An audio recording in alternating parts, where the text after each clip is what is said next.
Gavi.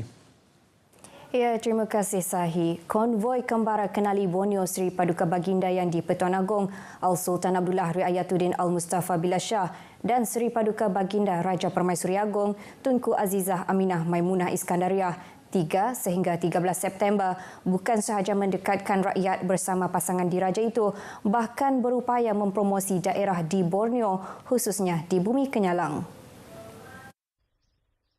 Menteri Pelancongan, Industri Kreatif dan Seni Persembahan Datuk Seri Abdul Karim Rahman Hamzah berkata, konvoi kembara keluarga diraja itu membuka banyak ruang pendapatan terutama dalam sektor pelancongan domestik. Mestilah kalau kita lihat dari segi pelancongan, tiap-tiap destinasi, tiap tempat yang di Pertuan Agong berhenti, ia akan tersebar luas. Bukan saja di Sarawak. Kalau kita di Sarawak, bukan saja dalam media di Sarawak, tapi media di seluruh Malaysia. Mereka akan mengenali Sidumin, mereka akan mengenali Sabah. Bukan semua orang di Malaysia ni tahu di mana Selawas, di mana Sidumin, di mana Merapuk dan sebagainya.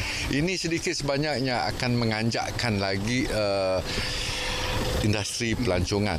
Mengambil contoh daerah lawas yang terletak paling utara di negeri ini, kunjungan Seri Paduka Baginda berdua ke daerah itu memberi rezeki kepada para peniaga tempatan.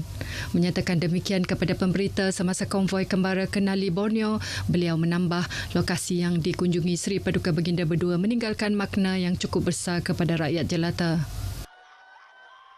Sarawak memberi jaminan langkah mengeksport bekalan elektrik ke Singapura tidak akan menjejaskan bekalan elektrik untuk pengguna domestik, komersial dan industri di negeri ini. Menteri Utiliti dan Telekomunikasi, Datuk Julaihi Narawi berkata, bekalan tenaga di Sarawak adalah mencukupi sambil menambah projek bekalan elektrik merupakan usaha berterusan kerajaan negeri ke arah mencapai sasaran liputan penuh.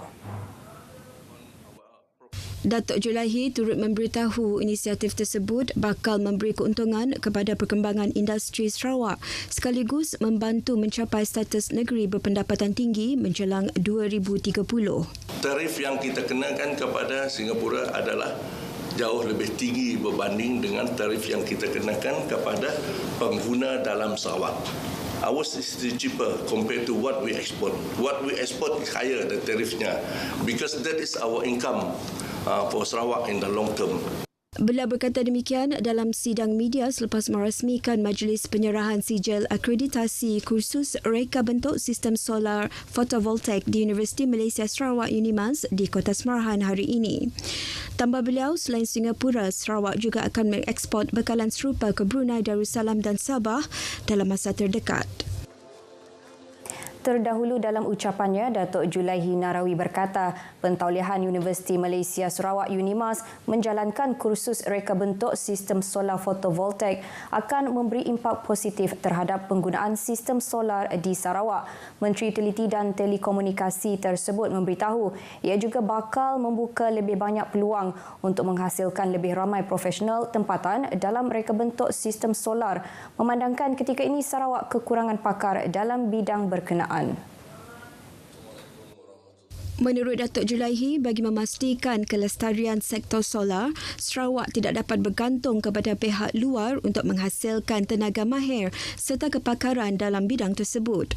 Justru kementeriannya melalui unit Merinyo Electric telah bekerjasama dengan Fakulti Kejuruteraan UNIMAS untuk memperkenalkan model dan silibus bagi kursus reka bentuk sistem solar. Katanya lagi, UNIMAS merupakan institusi pertama di Sarawak menerima akreditasi kerajaan negeri menjalankan kursus berkenaan. Datuk Julaihi memberitahu Sarawak telah menggunakan tenaga solar secara besar-besaran melalui skim pembekalan elektrik alternatif luar bandar Sarawak atau SARES untuk elektrik 24 jam kepada penduduk di pedalaman tanpa akses jalan.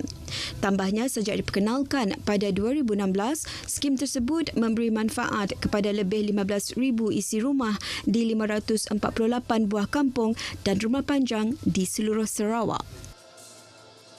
Dewan Undangan Negeri Bukit Saban kini mempunyai pusat perkhidmatan warga emas PPWE sendiri dengan penyertaan 32 ahli yang berdaftar.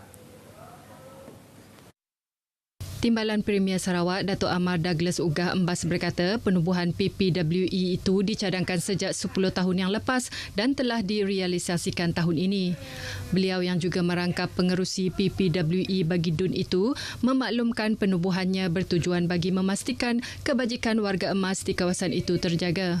Jelasnya, antara aktiviti di bawah PPWE iaitu pengajian Alkitab, pembuatan kraft tangan, kelas masakan, program kesihatan, pertanian sistem hidroponik, kaunseling, hiburan dan komputer asas. Datuk Ahmad Douglas Ugah berkata demikian di Kuching semalam. Kejohanan tarik tali antarabangsa Limbang yang bakal berlangsung penghujung November depan berupaya mempromosi daerah itu sebagai penganjur utama acara sukan tarik tali di Sarawak. Timbalan Menteri Industri Makanan, Komoditi dan Pembangunan Wilayah, Datuk Dr. Abdul Rahman Ismail berkata, limbang yang sinonim dengan sukan tarik tali berupaya dijadikan produk pelancongan domestik yang mampu menarik kehadiran pelancong luar. Persiapan telah pun rancak dijalankan dan kita menjangkakan kali ini banyak pasukan akan ikut serta lah, termasuk daripada Semenanjung Malaysia dan seperti biasa Brunei, Sabah, dan kita pun ingin menjemput pasukan daripada Indonesia, terutamanya daripada Kalimantan. Menurutnya, kejohanan tarik tali antarabangsa Limbang Piala yang amat berhormat Premier Sarawak bakal menawarkan hadiah keseluruhan berjumlah RM66,000, manakala Johan akan memenangi wang tunai berjumlah RM20,000. Kejohanan itu dijangka dirasmikan oleh Premier Sarawak Datuk Patinggi Tan Sri Abang Johari Tun Openg. Beliau menyatakan demikian kepada media selepas merasmikan pertandingan tarik tali tertutup Limbang Lawas di Kompleks Sukan Limbang, anjuran bersama Persatuan Tarik Tali Bahagian Limbang dan Sabekas Cawangan Bukit Kota. Sebanyak 28 pasukan berentap dalam pertandingan itu. Perkongsian itu tadi mengakhiri berita dari Sarawak. Salam Malaysia Madani dan kita kembali bersama Sahidi Angkasa Puri.